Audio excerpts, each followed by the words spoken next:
Well, our next guest says that what happened in Greece may be an early warning signal to all those nations like ours that have been living way beyond their means for way too long. She is Congresswoman Cathy McMorris, Rodgers, a Republican from Washington. Congresswoman, thank you for being here. Moody's just came out with a shocker that maybe as soon as 2013 we could be approaching a situation very similar to that of Greece's. Are you as concerned as Moody's is? Well, I certainly don't like the current path. We cannot continue to borrow and spend our way into prosperity. The numbers are pretty staggering when you start looking at America's debt right now. And the projection is that this year our deficit will be $1.4 trillion.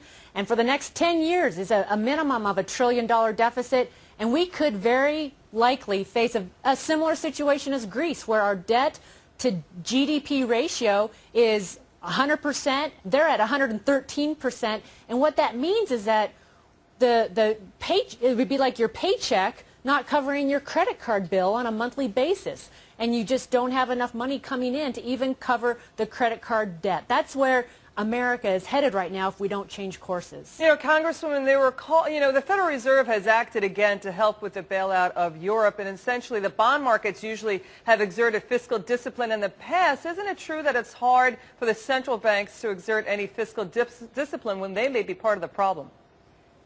Well, in the European Union, in order to join the European Union, your deficit was not to be more than 3% of your GDP and your debt more than 60%.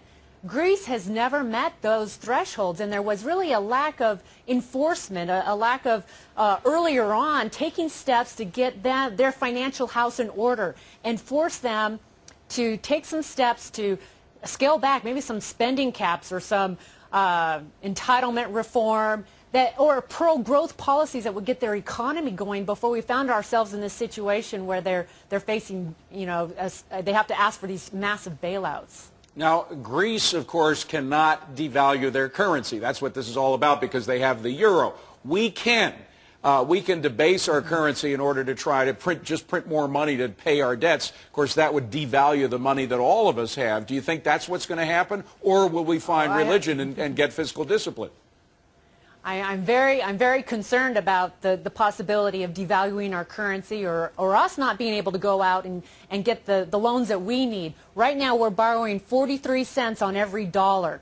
So when we start helping bail out European countries, we're actually borrowing from China in order to help bail out European countries. I don't believe the U.S. taxpayers believe that this is the right approach, and that U.S. taxpayers would like to see Congress get some fiscal discipline. They'd like to see us pass balanced budgets. They believe it's very important to our future, to our children and our grandchildren's future and opportunities in this country that we do so. Do you worry that our government here in the United States is kind of hyperactive here and is overreacting?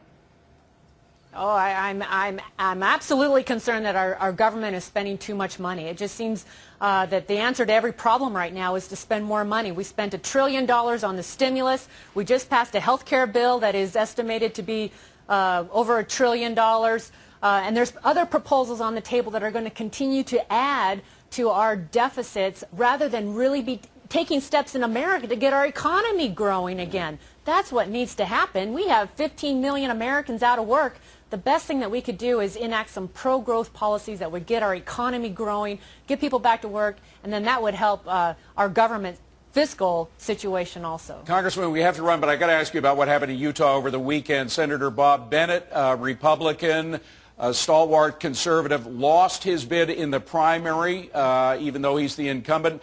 Partly, folks say there, because he voted for the bailout. Is any Republican who voted for the bailout in trouble now?